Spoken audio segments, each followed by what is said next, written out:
저는 50대 중반의 졸혼을 선택했습니다. 주변 사람들은 모두 말렸습니다. 아직 젊은데 애들은 어쩌려고 노후는 어떻게 할 거냐며 걱정 반 비난 반으로 쏟아냈지만 저는 이미 오랫동안 마음속으로 이 결정을 굳혀왔기 때문에 흔들리지 않았습니다. 졸혼은 이혼이 아닙니다.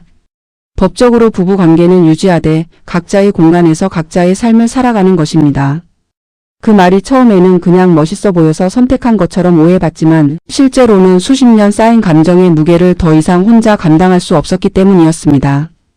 남편과 저는 겉으로는 아무 문제 없는 부부였습니다.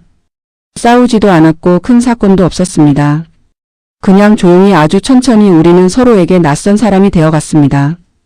밥상 앞에 마주 앉아도 할 말이 없었고 주말에 같은 집에 있어도 각자 다른 방에서 각자의 시간을 보냈습니다. 그게 몇 년째 반복되었습니다. 저는 그 안에서 제가 누구인지를 점점 잃어가고 있었습니다. 아내로서 엄마로서 살아온 시간이 전부였고 그 역할이 끝나갈 무렵 남은 건 텅 빈 나 자신뿐이었습니다. 졸혼을 결심한 날 저는 남편에게 조용히 이야기했습니다. 예상대로 그는 충격을 받았습니다. 당신이 무슨 불만이 있냐고 내가 뭘 잘못했냐고 물었습니다. 저는 당신이 잘못한 게 아니라고 했습니다. 그냥 나는 이제 나로서 살아보고 싶다고 했습니다. 그 말을 이해하지 못하는 그의 표정을 보면서 우리가 얼마나 오랫동안 서로를 진짜로 들여다보지 않았는지 새삼 느꼈습니다. 저는 작은 원룸을 구했습니다. 결혼 후 처음으로 혼자 계약서에 서명했고 처음으로 제 이름만 적힌 현관 열쇠를 받았습니다. 그날 밤 텅 빈 방에 혼자 앉아 있는데 무서운 것도 아니고 외로운 것도 아닌 아주 이상한 감각이 밀려왔습니다. 고요함이었습니다. 누군가의 눈치를 볼 필요가 없고 누구를 챙겨야 한다는 의무도 없는 그 고요함이 오히려 처음에는 낯설고 어색했습니다. 그 낯설에 익숙해지는 데만도 꽤 오랜 시간이 걸렸습니다. 혼자 산다는 것은 생각보다 훨씬 많은 것을 요구합니다. 밥도 혼자 해 먹어야 하고 아플 때도 혼자 버텨야 하고 무서운 밤도 혼자 지나야 합니다. 하지만 그 모든 것이 저를 단단하게 만들어갔습니다. 나이 50이 넘어서 처음으로 저는 내가 뭘 좋아하는지, 어떤 음식이 먹고 싶은지, 어디에 가고 싶은지를 스스로에게 물어보기 시작했습니다. 그 질문들이 처음에는 너무 사소하게 느껴졌지만 그 사소한 질문에 답하는 과정이 곧 나를 되찾는 여정이었습니다. 졸혼 첫 해에 저는 그림을 배우기 시작했습니다. 젊었을 때 잠깐 좋아했다가 결혼과 동시에 접어두었던 것이었습니다. 처음엔 손이 떨리고 색감도 엉망이었지만 그게 중요하지 않았습니다. 그림을 그리는 동안만큼은 내가 온전히 나에게 집중할 수 있었습니다. 같이 배우던 수강생들과 친해지면서 새로운 우정도 생겼습니다. 남편 없이 자녀 없이 오직 나라는 사람으로서 맺은 관계가 이렇게 따뜻할 수 있다는 것이 신기했습니다. 남편과 저는 졸혼 기간에도 가끔 연락을 주고받았습니다. 명절에는 함께 자녀들을 만났고 필요할 때는 만나서 이야기도 나눴습니다. 그런데 신기한 일이 벌어졌습니다. 같이 살 때보다 훨씬 편하게 대화가 되는 것이었습니다. 의무감 없이 만나니까 서로를 배려하게 되었고 기대감 없이 대화하니까 서로 실망할 일도 없었습니다. 저는 그제야 알게 되었습니다. 우리가 나빴던 게 아니라 우리가 서로에게 너무 많은 것을 당연하게 요구했던 것이 문제였다는 것을.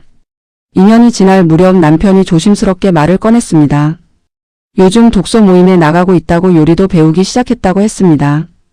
저는 그 말을 듣고 솔직히 놀랐습니다. 30년 가까이 살면서 한 번도 그런 시도를 하지 않던 사람이었습니다. 그는 달라져 있었습니다.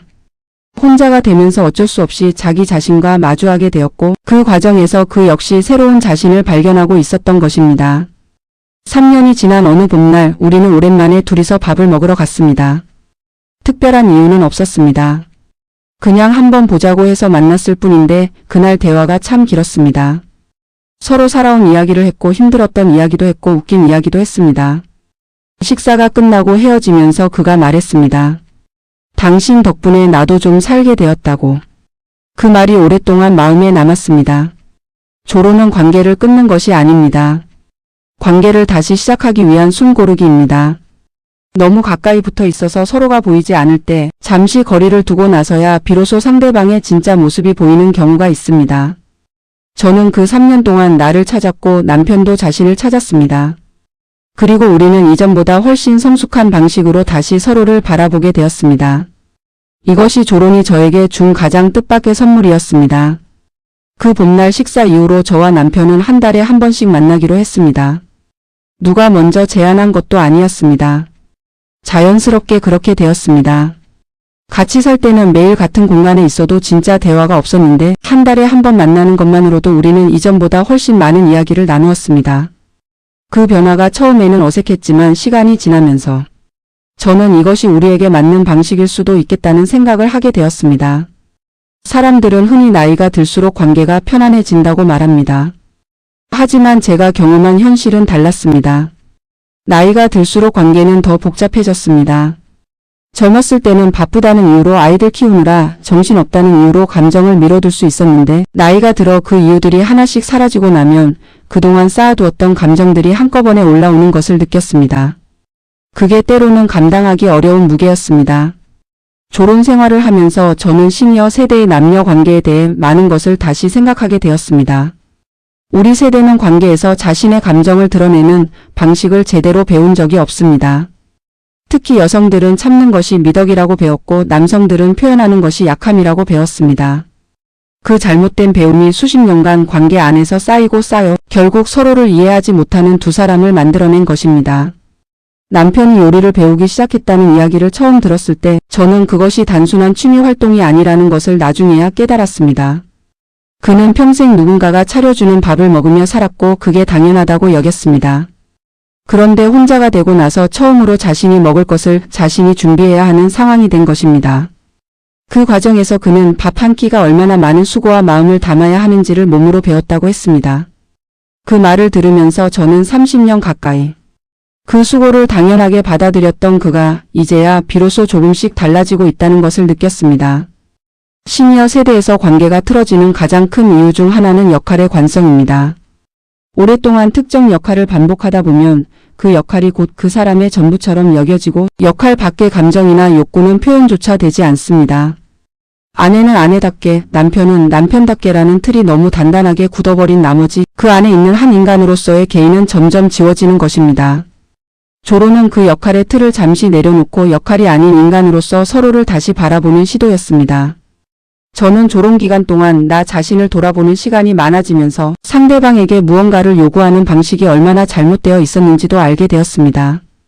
저는 남편이 먼저 내 마음을 알아주길 바랐습니다. 말하지 않아도 알아야 한다고 생각했습니다. 그런데 그것 자체가 이미 관계를 어렵게 만드는 출발점이었습니다. 말하지 않으면 아무도 알 수 없습니다. 그 단순한 진실을 50이 넘어서야 제대로 받아들이게 된 것입니다.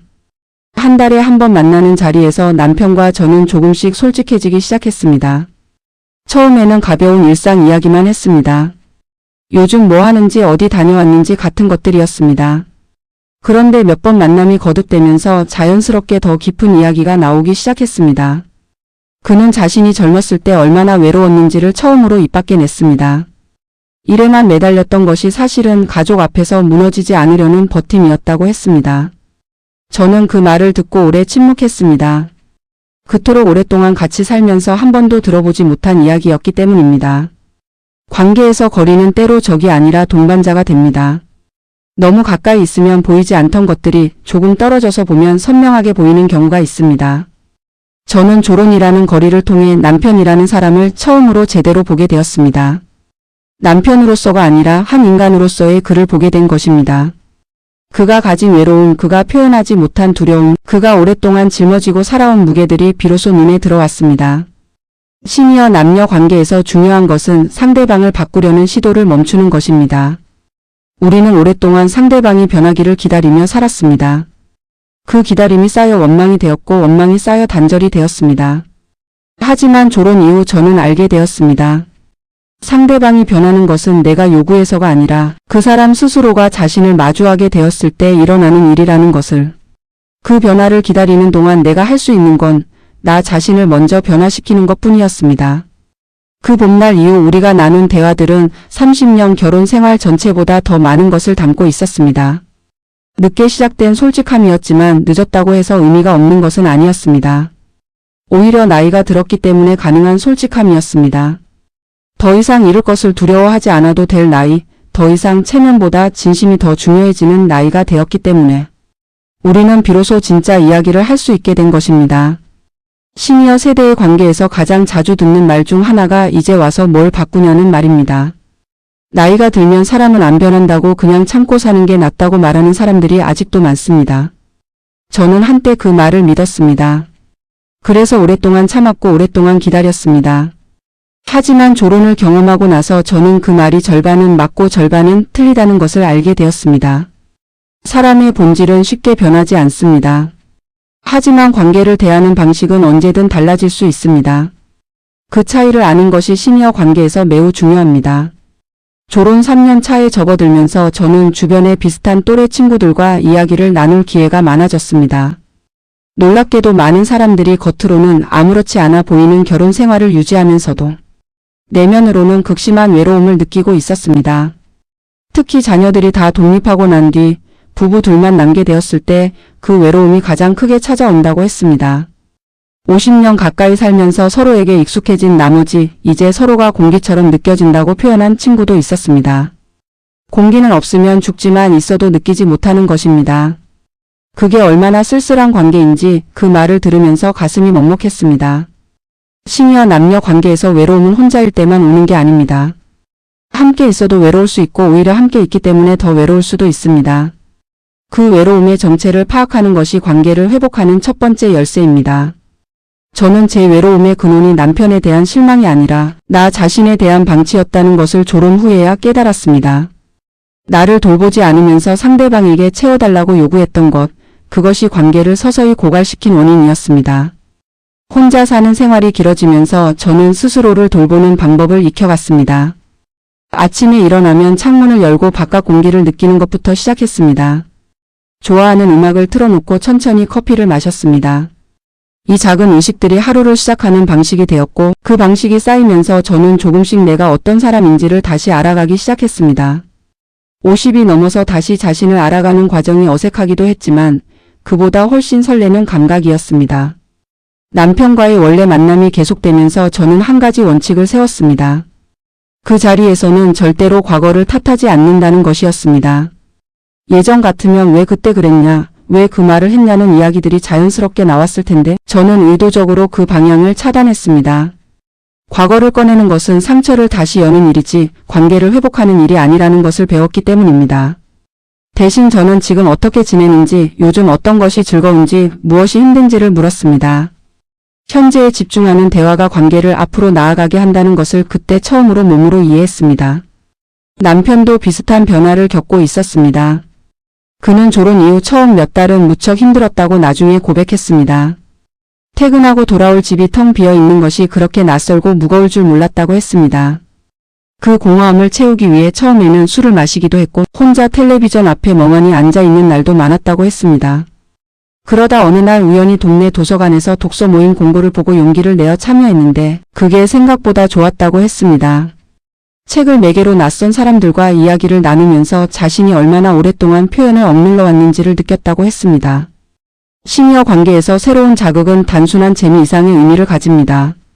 새로운 것을 배우고 새로운 사람을 만나고 새로운 경험을 쌓는 것이 개인의 내면을 풍요롭게 만들고 그 풍요로움이 관계 안으로 다시 흘러 들어오게 됩니다. 텅 빈 두 사람이 만나면 서로에게 채워달라고 요구하게 되지만 각자 충분히 채워진 두 사람이 만나면 서로에게 나눠줄 수 있게 됩니다. 그 차이가 관계의 질을 완전히 바꿉니다. 저는 그림을 계속 배웠고 두 번째 해에는 작은 전시회에 참여하기도 했습니다. 남편이 그 전시회에 왔습니다. 아무 말도 하지 않고 제 그림 앞에 한참 서 있다가 잘 그렸다는 말 대신 행복해 보인다고 말했습니다. 그 말이 어떤 칭찬보다 더 깊이 마음에 닿았습니다. 그는 그림이 아니라 그림 속에 있는 저를 본 것이었습니다.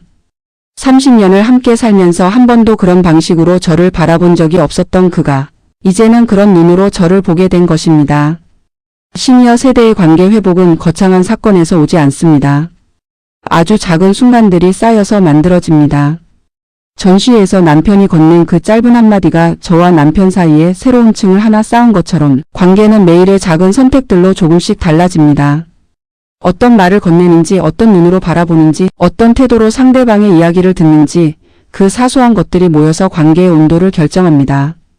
졸혼이 저에게 준 가장 큰 교훈은 관계는 유지하는 것이 아니라 가꾸는 것이라는 점입니다. 결혼이라는 제도 안에 들어와 있다고 해서 관계가 저절로 지속되는 것은 아닙니다. 오히려 제도 안에 안주하는 순간 관계는 조용히 죽어가기 시작합니다. 저는 이제 남편과의 관계를 정원을 가꾸듯이 대합니다. 물도 주고 햇빛도 쬐어주고 가끔은 죽은 가지를 쳐내기도 하면서 천천히 그리고 꾸준히 돌보는 것입니다. 그게 나이 들어 관계를 살리는 가장 현명한 방법이라는 것을 이제는 압니다.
네 번째 이야기를 시작하면서 저는 조금 더 현실적인 이야기를 하고 싶습니다. 조론과 관계 회복이라는 이야기가 너무 아름답게만 들릴 수 있기 때문입니다. 실제로는 훨씬 더 복잡하고 훨씬 더 힘든 순간들이 있었습니다. 그 이야기를 솔직하게 꺼내야 이 이야기가 진짜 의미를 가진다고 생각합니다. 조론 2년차 겨울 저는 크게 아팠습니다. 독감이 심하게 걸렸는데 고열이 사흘 넘게 지속되었습니다. 혼자 좁은 원룸에 누워 천장을 바라보면서 처음으로 진짜 두려움을 느꼈습니다. 이대로 혼자 쓰러지면 어떻게 되는 걸까 하는 생각이 머릿속을 가득 채웠습니다. 자녀들에게 연락하기가 싫었습니다. 걱정시키고 싶지 않았고 조론을 선택한 것을 후회한다는 신호로 받아들여질까 봐 두려웠습니다. 남편에게도 연락하기가 망설여졌습니다. 그러다 결국 사흘째 되는 날 밤에 남편에게 문자를 보냈습니다. 아프다고 딱 그 한마디만 했습니다. 그가 다음날 아침 일찍 왔습니다. 아무 말도 없이 죽을 끓여서 들고 왔습니다. 저는 그 죽을 받아들면서 눈물이 났습니다.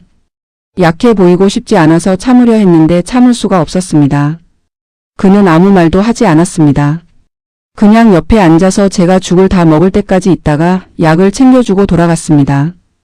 그날의 그 침묵이 어떤 말보다 더 많은 것을 전해 주었습니다. 관계는 말로만 이루어지는 것이 아니라는 것을 그날 다시 한번 깨달았습니다. 시니어 세대가 관계에서 가장 힘들어하는 것 중 하나가 도움을 요청하는 일입니다. 우리 세대는 스스로 해결해야 한다는 생각이 너무 깊이 박혀 있습니다. 특히 여성들은 힘들다는 말을 꺼내는 것이 짐이 되는 것처럼 느껴서 혼자 감당하려 하고, 남성들은 약한 모습을 보이면 안 된다는 강박 때문에 도움 요청 자체를 모욕으로 받아들이는 경우가 많습니다. 그 두 가지 태도가 만나면 관계는 겉으로는 멀쩡해 보이지만 속으로는 서서히 고립되어 갑니다. 저는 그날 이후로 도움을 요청하는 것이 약함이 아니라 용기라는 것을 받아들이기로 했습니다. 아프면 아프다고 말하고 힘들면 힘들다고 말하는 것이 관계를 오히려 가깝게 만든다는 것을 몸으로 경험했기 때문입니다. 사람은 누군가에게 필요한 존재가 되고 싶어 합니다. 도움을 요청받는 것 자체가 상대방에게 의미 있는 존재라는 신호가 됩니다. 그 신호를 차단하면 상대방은 점점 관계 안에서 자신의 자리를 잃어가게 됩니다. 조론 생활을 하면서 저는 혼자 결정해야 하는 일들이 많아졌습니다. 집수리도 혼자 해결해야 했고 세금 신고도 혼자 처리해야 했고 아플 때 병원도 혼자 가야 했습니다. 처음에는 그 모든 것이 무겁게 느껴졌습니다. 그런데 하나씩 해결해 나가면서 저는 제 안에 그동안 몰랐던 능력들이 있다는 것을 발견했습니다. 스스로 결정하고 스스로 책임지는 경험이 자존감을 높여주었고 그 자존감이 관계를 대하는 방식에도 영향을 미쳤습니다. 자존감이 높아진 사람은 관계에서 덜 흔들립니다. 상대방의 한마디에 쉽게 상처받지 않고 상대방이 원하는 대로 자신을 맞추려는 충동도 줄어듭니다. 자신이 누구인지를 알고 있기 때문에 관계 안에서도 자신을 잃지 않을 수 있습니다. 그것이 시니어 관계에서 가장 중요한 토대라는 것을 저는 이 시간들을 통해 배웠습니다. 남편과의 관계에서도 그 변화가 나타났습니다. 예전에는 그가 무심코 던진 말 한마디에 며칠씩 상처받았습니다. 그런데 이제는 그 말이 그 사람 전체를 대표하지 않는다는 것을 압니다. 그냥 그 순간 그가 피곤했거나 표현이 서툴렀거나 자신도 힘들었던 것일 뿐이라는 것을 받아들이게 되었습니다. 그 너그러움이 억지로 참는 것과는 다릅니다. 참는 것은 안으로 쌓이지만 이해하는 것은 안에서 녹아 없어집니다. 그 차이가 관계의 무게를 완전히 바꿉니다. 졸혼 3년차 가을에 남편이 조심스럽게 물어왔습니다. 앞으로 어떻게 할 생각이냐고. 저는 그 질문에 바로 답하지 않았습니다. 성급하게 답을 내려고 하지 않고 천천히 제 마음을 들여다보았습니다. 다시 함께 살자는 것인지 아니면 이대로 계속 가자는 것인지를 묻는 질문이었지만 저는 그 이분법 자체를 받아들이고 싶지 않았습니다. 반드시 함께 살아야만 좋은 관계인 것도 아니고 각자 살아야만 자유로운 것도 아니기 때문입니다. 관계의 형태보다 관계의 질이 더 중요하다는 것을 이제는 알기 때문입니다. 저는 남편에게 이렇게 말했습니다. 지금 이 방식이 나에게는 좋다고 하지만 당신이 어떻게 느끼는지도 중요하다고 했습니다. 그리고 처음으로 그에게 직접 물었습니다. 당신은 요즘 어떠냐고, 진짜로 어떠냐고. 그가 잠시 말을 잇지 못하다가 말했습니다. 외롭기도 하고 편하기도 하다고. 그 두 가지가 동시에 존재한다는 것을 인정하는 그 말이 이전의 그와는 완전히 다른 대답이었습니다. 예전에 그라면 괜찮다는 말 한마디로 끝냈을 것입니다. 시니어 관계에서 가장 필요한 것은 정답을 찾으려는 조급함을 내려놓는 것입니다. 함께 살 것인지 따로 살 것인지 이혼할 것인지 유지할 것인지 그 답을 빨리 내려야 한다는 강박이 오히려 관계를 더 경직되게 만듭니다. 답이 없는 채로도 관계는 지속될 수 있습니다. 아니, 때로는 답이 없는 상태가 가장 솔직하고 가장 건강한 관계의 형태일 수 있습니다. 중요한 것은 그 불확실함 안에서 서로를 존중하고 있는가 하는 것입니다. 저와 남편은 그 불확실함 안에서 이전보다 훨씬 깊이 서로를 존중하게 되었습니다. 이 이야기를 마무리하면서 저는 처음으로 돌아가고 싶습니다. 졸혼을 결심하던 그날 작은 원룸 계약서에 서명하던 그 손이 얼마나 떨렸는지를 기억합니다. 두려움이었는지 설렘이었는지 지금도 정확히 구분하기 어렵습니다. 아마 그 두 가지가 섞여 있었을 것입니다. 그리고 지금 이 자리에서 돌아보면 그 떨리는 손이 제 인생에서 가장 용기 있는 선택을 하고 있었다는 것을 압니다. 3년이라는 시간은 짧지 않습니다. 하지만 수십 년을 잘못된 방식으로 관계를 유지해온 것을 생각하면 3년은 그 모든 것을 되돌아보고 다시 쌓기에 결코 긴 시간이 아니었습니다. 저는 그 시간 동안 나를 찾았고 남편도 자신을 찾았으며 우리는 각자 찾은 자신을 가지고 다시 서로 앞에 섰습니다.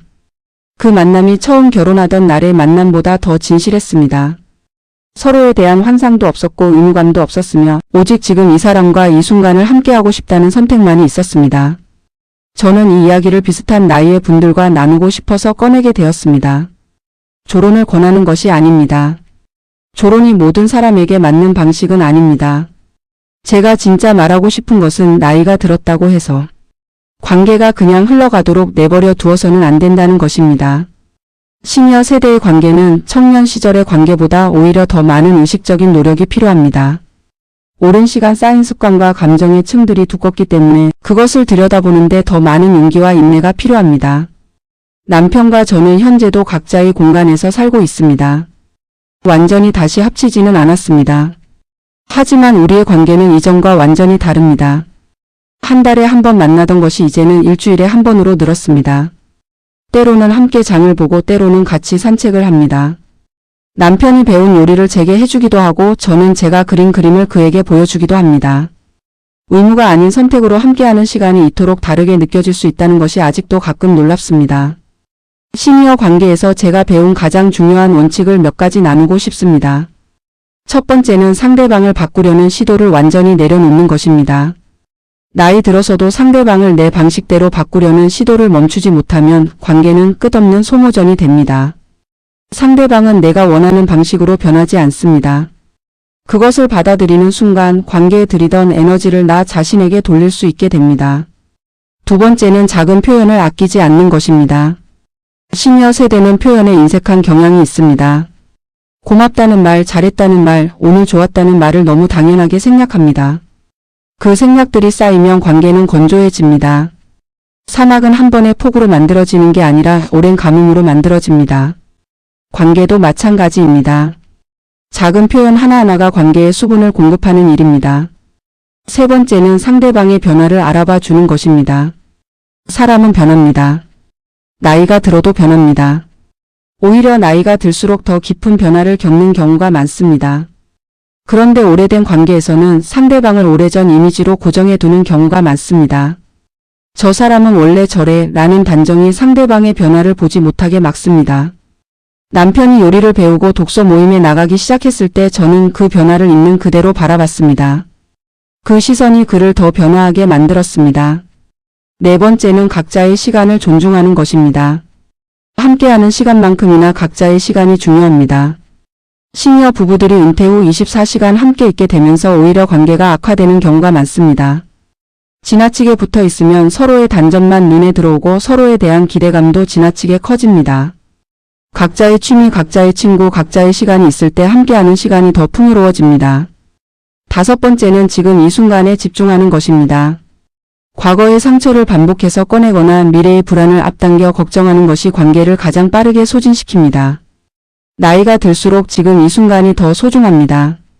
오늘 함께 먹은 밥, 오늘 나눈 이야기, 오늘 함께 걸은 길이 쌓여서 우리의 관계가 됩니다. 그 오늘들을 소홀히 하면서 언젠가 더 좋아질 것이라고 기다리는 것은 시간의 낭비입니다. 저는 지금 이 순간 남편과의 관계가 결혼 초보다 훨씬 좋다고 느낍니다. 더 솔직하고 더 따뜻하고 더 자유롭습니다. 의무감이 아닌 애정으로 연결되어 있고 습관이 아닌 선택으로 함께합니다.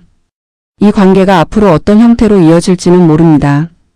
다시 함께 살게 될 수도 있고 지금처럼 각자의 공간을 유지하면서 가까운 사이로 지낼 수도 있습니다. 어느 쪽이든 저는 이제 두렵지 않습니다. 어떤 형태가 되든 우리가 서로를 진심으로 대하는 한 그것이 좋은 관계라는 것을 알기 때문입니다. 이 이야기를 듣고 계신 분들 중에 지금 관계 때문에 지치고 외로운 분들이 있을 것입니다. 오랫동안 참아온 분들도 있을 것이고 어떻게 해야 할지